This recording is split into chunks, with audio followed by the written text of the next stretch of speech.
السلام عليكم ورحمة الله وبركاته. حبايبي عاملين ايه؟ يا رب دايما تكونوا في اتم صحة واحسن حال. جايه لكم النهارده اقول لكم كل سنة وانتم طيبين جميعا يا رب. رب سنة سعيدة كده عليكم وعلى كل الدنيا بحالها يا رب كلهم. جميعا يا رب. احسن ناس واحسن عيلة واحسن اخوات. بحبكم في الله وبحبكم جدا. دايما يعني مع بعض في الخير ان شاء الله باذن الله. ايه يا عبير رغيتي كتير؟ قبل ما نبدا ونخش على وصفتنا، نصلي ونسلم على سيدنا محمد عليه افضل الصلاه والسلام. جايبالنا ايه يا عبير النهارده؟ احنا عملنا مع بعض حلويات كتير حلوه ومع بعض يعني، ولسه هنعمل مع بعض حاجات كتير اجمل. انت جايبالنا النهارده ايه يا عبير؟ جايبالكم النهارده رموش الست، عيون شهد، زي ما تقولوا انتوا تحبوا تقولوا عليها اللي انتوا حابين. هي بصراحة دايبة دوب جدا جدا جدا، يعني هي مش مستحملة اهيت. هي بتتكلم عن نفسها حلوة جدا.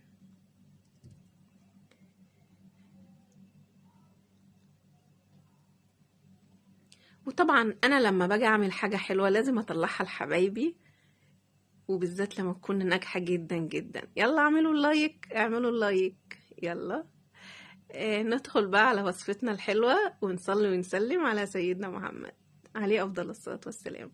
دول كوبايتين سكر، كوبايتين مية،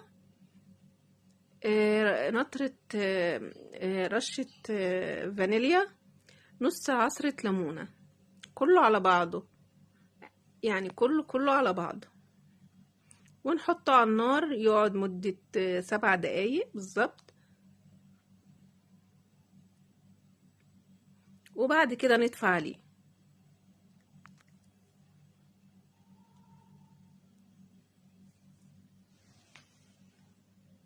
هنرفعه على النار بقى ونجيلكم. ده نص كوباية سمنة. عندك زبدة اشتغلي، ما عندكيش عادي اللي موجود. لكن زيت بس يعني خالص لا طبعا ما ينفعش. نص كوباية سمنة، نص كوباية زيت، بنخلطهم مع بعض حلو قوي عشان ما يبقاش فيه تكتلات في السمنة والزيت فاصل.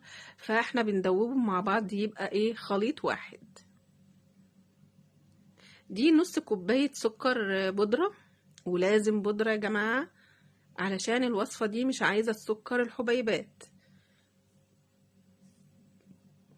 ده 2 حبات بيضة، حبيتين بيض. بتاخدي الصفار لوحده، بتاخدي بيضة من الصفار بتاع البيضة دي وتحطها على جنب، وبتاخدي البيضة والبيض البيض التاني بتحطيه مع الوصفة. احنا كده فصلناهم من بعض وخدنا ايه الصفار ركناه على جنب. حطينا نص كوباية دقيق سميد بس معلهاش اي اضافات، مع معلقة بيكنج باودر صغيرة ورشة ملح. احنا بنخلط كده الدقيق السميد مع الخليط في الاول عشان تعرفين بيشرب السوائل، فعشان نشوف هو الدقيق هياخده كله ولا لا. ومعانا عدد الدقيق 2 كوباية ونص. حطيت كوبايتين واستنيت على النص كوباية. انتوا عارفين ان انا ما بحبش احط الدقيق دفعة واحدة بالذات في الحلويات.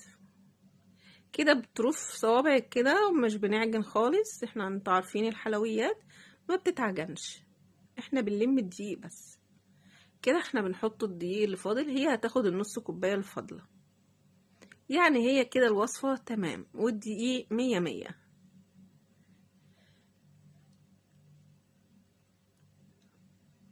والعجينة روعة.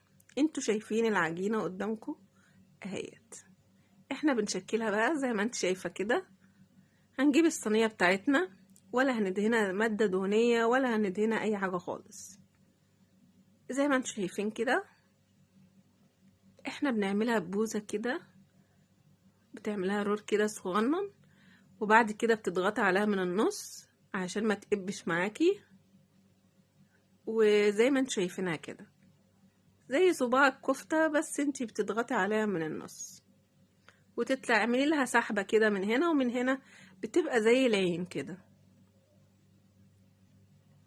انت عايزة تعملها كور، عندك بقى عندك مكسرات تحطها في قلبها كده. احنا دي الصفار البيضة احنا حطينا عليها فانيليا، وزي ما انتم شايفين عملتها كده. وبتدهني بقى ايه الصينية بحالها كلها كده، وبتجيبي الشوكة وبظهرها تقومي ماشية على كده بخطوط كده، بتعمل خطوط.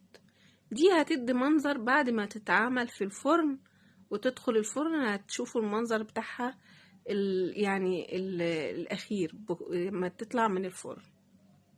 جميلة جدا، زي الجاهزة يعني زي الجاهزة بالظبط، والله يمكن كمان أحلى.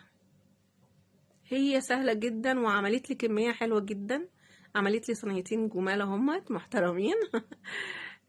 وفي يعني بصوا هي طلعت كده، بتقعد في الفرن بتقعد على درجة حرارة 170، وبتقعد من 10 دقايق لربع ساعة، وتديها من تحت يعني تاخد المدة بتاعتها من تحت، وبعد كده تطفي وتديها اللون من الشواية. ما بتاخدش حاجة خالص، ما بتاخدش وقت نهائي.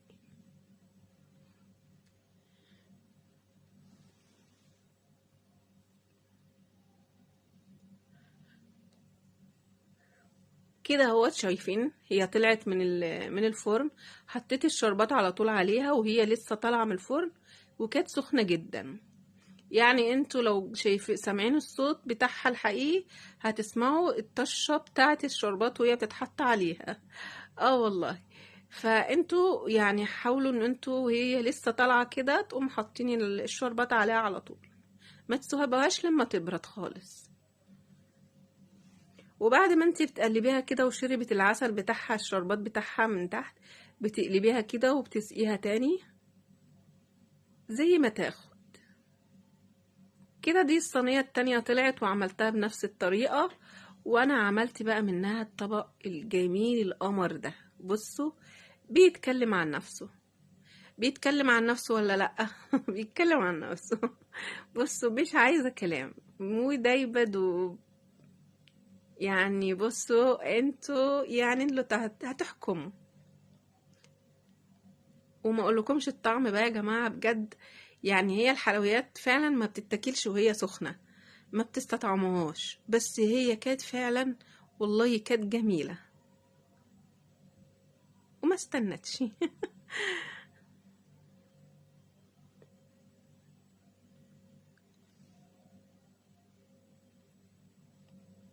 ودي كانت وصفتي النهاردة، ويا رب أكون كده ضيفة خفيفة عليكم. وأنا كنت سعيدة جدا معاكم جدا جدا. أنا بقالي سنة على اليوتيوب، سنة وشهرين، كنت سعيدة جدا فيهم، والله كنت سعيدة بكل اللي دخلولي. وبقول لكم كل سنة وحضراتكم طيبين. ما تنسونوش في دعوة حلوة، وأسيبكم في رعاية الله وحفظه. وباي باي ومع السلامة. أسيبكم تستمتعوا بالحاجات القمر والجميلة دي. باي باي.